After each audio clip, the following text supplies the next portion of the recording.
Навия, ГеоДД. Введение. Навия может похвастаться одной из самых высоких базовых сил атаки. На 90 уровне она достигает 352 единиц. Ее огромная сила атаки позволяет ей наносить значительный урон обычными ударами, что делает ее особенно эффективной против элитных противников и боссов. Ее элементальный навык «Хрустальные пули Россулы» увеличивает урон в зависимости от количества попаданий по одному врагу. Более того, ее пассивный талант «Неизвестные каналы обращения» позволяет базовым атакам Навии конвертироваться в геоурон, что хорошо взаимодействует с такими персонажами, как Бенни С6. Она преуспевает во взаимодействии с элементами, усиливая урон от реакции кристалла и получает бонус к силе атаки за счет персонажей Пира, Электро, Крию и Гидра благодаря таланту «Сеть взаимопомощи». Стиль игры и преимущества. Гибкость стихийного взрыва. Навия демонстрирует гибкий стиль игры, способный наносить урон непосредственно с помощью своего стихийного взрыва или участвовать в битвах, используя навыки и обычные атаки с помощью инфузии. Критический урон повышается при возвышении. Критический урон Навии увеличивается с возвышением, что позволяет сделать акцент на критическом шансе при выборе артефактов, создавая сбалансированную сборку характеристик. Независимость от созвездий. Хотя созвездия усиливают силу персонажа, механика Навии не сильно от них зависит, что обеспечивает ее эффективность на различных уровнях разблокировки созвездий. Недостатки и проблемы. Низкая скорость атаки. Двуручное оружие Навии способствует более медленной скорости атаки, хотя ее базовые удары имеют решающее значение из-за механики инфузии. Ограничения в командах Моногеа. Пассивный талант Навии и умения стихий сочетаются с другими элементами, ограничивая ее потенциал в моногеа-командах. Это ограничение особенно заметно, начиная с С4. Масштабирование силы атаки. Зависимость Навии от силы атаки, а не от защиты, может ограничить синергию с такими персонажами, как Гора, сильного геоподдержку. Диапазон навыка стихий. Навык стихий Навии имеет относительно низкую дальность действия, включая функцию длительного нажатия, что ограничивает ее способность атаковать с более безопасного расстояния.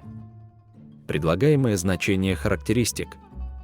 Сила атаки. Стремитесь к минимуму 1700 единиц, чтобы обеспечить последовательный и эффективный урон от атак Навии.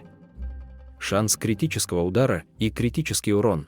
Поддерживайте соотношение 1 к 2, то есть, если у вас 60% шанс критического удара, стремитесь к 120% критического урона. Если ваш шанс критического удара превышает 80%, расставьте приоритеты в дальнейшем увеличении критического урона для оптимизации потенциального урона. Восстановление энергии. Без геосоюзников стремитесь к скорости восстановления энергии 140-160%. Это помогает Навии чаще получать доступ к своему взрыву стихий. С геосоюзником установите цель на немного меньший диапазон 120-140%.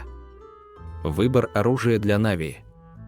Вердикт адаптирован к стилю игры Навии, обеспечивает повышенную силу атаки, шанс критического удара и урон, идеально синхронизируясь с ее зависимостью от осколков реакции кристаллов.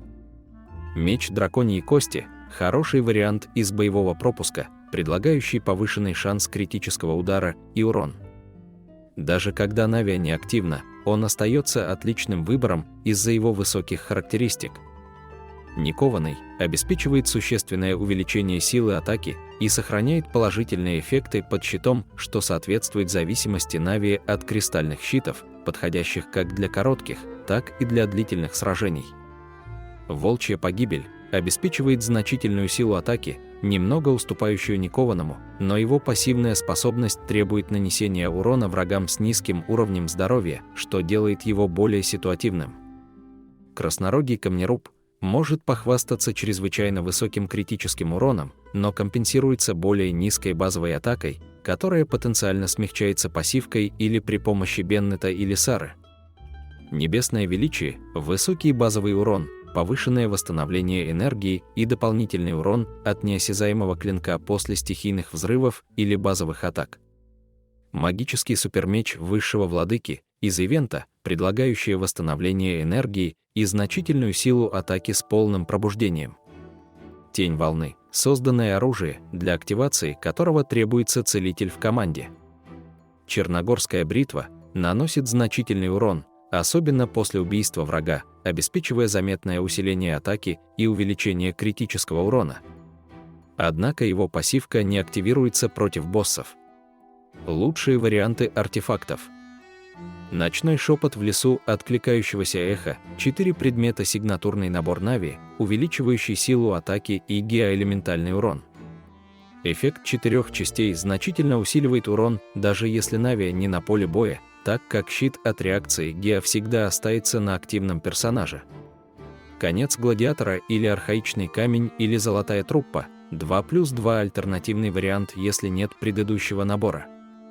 Душа храбреца подходит для новичков, увеличивает силу атаки и общий урон врагам, у которых здоровье наполовину или ниже. Хорошая замена до получения идеальных наборов. Охотник сумеречного двора или киноварное загробье с Фуриной в команде в сочетании с Фуриной эти наборы получают преимущество от элементального навыка Фурины, активируя пассивные бонусы. Они хорошо сочетаются с эффектом снижения здоровья. Саппорт наборы артефактов. Архаичный камень – вспомогательный набор для увеличения стихийного урона союзников. Создавая осколок реакции с помощью гео, затем переключитесь на персонажа соответствующего элемента, чтобы получить дополнительный урон. Церемония древней знати направлена на поддержку команды путем увеличения силы атаки союзников при использовании ультимейта Нави. Проблема будет с постоянной реализацией баффа, поскольку продолжительность стихийного взрыва превышает продолжительность пассивного эффекта на 3 секунды. Команду нужно собрать таким образом, чтобы в ней была сама Нави, любой саппорт, повышающий силу атаки, например, Бинет или Сара. Карманный саппорт ДД, как, например, Фишель, Сян Линь, Райден Эй. И еще один гео-персонаж, как, например, Альбедо, Джунли, гео-путешественник. Мелкие, но интересные факты о Нави. Она делит китайскую актрису озвучивания с Сахарозой. Навия может быть названа в честь Наби, также известной как Навия, даримской кельтской богини воды, которой поклонялись на Пиренейском полуострове, или Нави, водных духов из славянского язычества, связанных с мертвыми, которых часто сравнивают с греческими нимфами. В ее честь названа линия аквабусов Навия. Всем большое спасибо за просмотр. Не забудьте поставить лайк этому видео, подписаться, если еще не подписаны, и посмотреть другие видео на канале. Удачи вам в баннере Нави!